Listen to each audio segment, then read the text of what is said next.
أما بعد فأعوذ بالله من الشيطان الرجيم بسم الله الرحمن الرحيم محمد رسول الله والذين معه أشداء على الكفار رحماء بينهم تراهم ركعا سجدا صدق الله العظيم وبلغنا رسولهم من الشاهدين والحمد لله رب العالمين کی محمد سے وفا تو نے تو ہم تیرے ہیں، کی محمد سے وفا تو نے تو ہم تیرے ہیں، یہ جہاں چیز ہے کیا لوح و قلم بھی تیرے ہیں، کی محمد سے وفا تو نے تو ہم تیرے ہیں، یہ جہاں چیز ہے کیا لوح و قلم بھی تیرے ہیں۔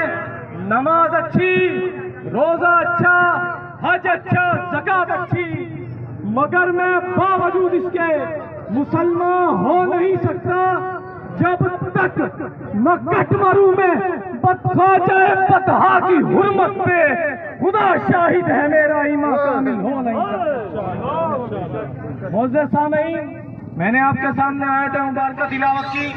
آپ جانتے ہیں یہ ریلی، یہ احتجاج بھارت میں اس ملعونہ کتے کی خلاف ہے جس نے میرے نبی محمد مصطفیٰ صلی اللہ علیہ وسلم کی شان میں گستاخی کی ہے۔ میں آپ سب لوگوں کو ایک بات سمجھانا چاہتا ہوں، میرے نبی کا نام محمد ہے، محمد صلی اللہ علیہ وسلم، جس کا معنی ہوتا ہے تعریفوں والا، جس کی گستاخی ہو ہی نہیں سکتی۔ تو پھر یہ دنیا کے سارے لوگ اکٹھے بھی ہو جائے، مشرق سے مغرب تک، شمال سے جنوب تک ایک بھی ہو جائے، میرے محمد کی عزت، میرے محمد کی حرمت قیامت تک، دنیا بننے سے پہلے بھی تھی، دنیا بننے کے بعد بھی رہے گی۔ یہ سارے کافر متحد بھی ہو جائیں، میرے نبی کی عزت، میرے نبی کی توہین نہیں کر سکتے۔ کیسے نہیں کر سکتے؟ کیونکہ میرے نبی کے بارے میں تو کفار بھی جانتے تھے، سچا تھا، امانت دار تھا۔ میرے نبی کیا باقی نبی کی دشمن بھی ہوں، وہ بھی ان کی عزت، ان کی عظمت اور ان کے وقار پہ انگلی نہیں اٹھا سکتے۔ وہ اتنے کامل، مکمل اور باحیا ہوتے ہیں۔ ارے یہ تو نبیوں کا سردار ہے، یہ تو محمد مصطفیٰ ہے، یہ تو محمد مصطفیٰ ہے، یہ تو کامل دین لے کے آیا تھا، جس نے کہا تھا لوگوں میں نے اب تک آپ کے اوپر دین مکمل کر دیا، اب آپ کی باری ہے دنیا میں لے جانے کی۔ ہائے مسلمان کہاں گئے؟ ہائے مسلمانوں کی غیرت کہاں گئی؟ یا مسلمان کہاں گئے جب میرے محمد کی توہین ہو رہی تھی؟ مسلمان کہاں تھے جب پاکستان سے آسیہ ملعونیہ نے توہین کی؟ تب مسلمان کہاں تھے؟ فرانس کے صدر نے توہین کی، تب مسلمان کہاں تھے؟ آج وہ بغیرت پیشاب پینے والے جن کو اپنے باپ کا پتہ نہیں ہے وہ میرے محمد کی توہین کرے، آج مسلمان کہاں بیٹھ گئے؟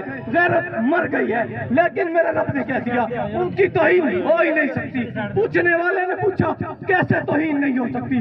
میرے رب نے کہہ دیا وَرَفَعْنَا لَكَ ذِكْرَكَ، اے نبی میں نے تیرے دین کو بلند کر دیا۔ بلند بھی کس نے کیا؟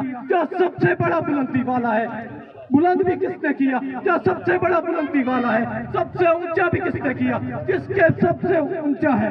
اللہ نے یہ کہہ دیا، اور جی کہتے ہیں 80 کروڑ کافر ہیں، ہم ان کا مقابلہ کیسے کریں؟ اور سنو میری بات سنو، 80 کروڑ ہو، 80 ارب ہو، محمد عربی کی بات آئے گی، میں ان 80 ارب کو جوتی کی نوک پہ رکھتا ہوں۔ ماشاءاللہ ماشاءاللہ۔ میں آخر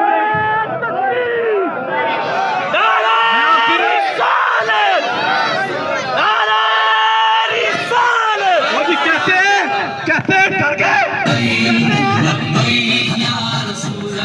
کہتے ہیں جی ڈر گئے،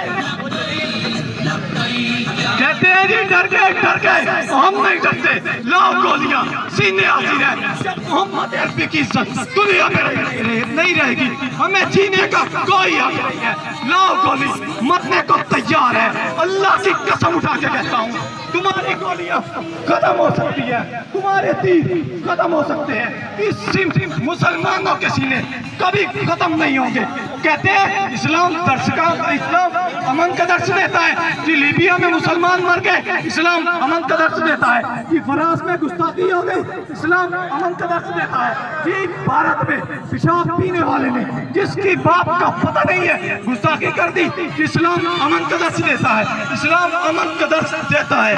لیکن جب میرے نبی کو ضرورت پڑی، بدر میں آئے تلوار اٹھائی، عہد میں آئے تلوار اٹھائی، خیبر میں گئے تلوار اٹھائی، تبوک میں گئے تلوار اٹھائی۔ میں آخر میں آپ سب سے ایک وعدہ لینا چاہتا ہوں، وعدہ کریں گے مسلمان ہو کے سینے پہ ہاتھ رکھ کے گئے اٹھ کے مجاہد میں تعمیر خلافت پیدا کر، کیوں فرقے ہوتا ہے، اب ایک جماعت پیدا کر، اگر تو بھی ترقی دنیا میں اسباب تجارت پیدا کر، قارون کی دولت ٹکرا دے، عثمان کی دولت پیدا کر، اسلام قدم تو بھرتا ہے، کفار سے بلتے کرتا ہے، یا تو اسلام کا نام لے یا شوق شہادت پیدا کر۔ دل سے یہ کہہ کے رہا گھبرائے نہ، حالات بدلنے والے ہیں، جو کاٹے بچے آئے تھے وہ لمحے بدلنے والے ہیں، مظلوموں کی آہوں میں شالوں کی ادائیں پھیسی ہیں، یہ جال سیادوں کی اب سب سے چلنے والے ہیں، ہمت یہی طوفانوں میں جس کو ہم جی سکے، اور جتنا سے الجھو گے ہمارا چلنے والے ہمارے نہیں